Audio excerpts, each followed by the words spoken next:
Alright, so we have here the parts that we're going to use to hook up the descaler to the heater. A union, this is a reducer, and a hose nipple. What we're going to do is we're going to use this piece, disassemble it, and we're going to reduce that down to on there. But this looks very similar to what we have left over when you disconnect the pipe from the shutoff valve. The shutoff valve goes this way, heater's over here, this side goes to the filter. So we're going to disconnect that, and we're going to put this piece on in its place. We're going to assemble this. You're going to take this side of the union, put the 2-inch to 1.5-inch reducer in, glue that in. We're going to glue the 1.5-inch to 1-inch reducer in there, and then we put the 1-inch hose nipple in here with Teflon tape on it. And then this would go onto the shutoff valve, screw on,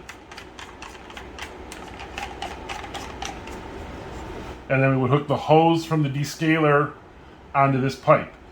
We'll make 2 of them, one for the inlet side of the heater and one for the outlet side of the heater, same thing. And then we push the descaler, goes through this way, comes out that way back to the reservoir tank. So we're gonna order everything, is available at Home Depot in Frankfurt. I'll get those ordered up and let you guys know when you can pick it up.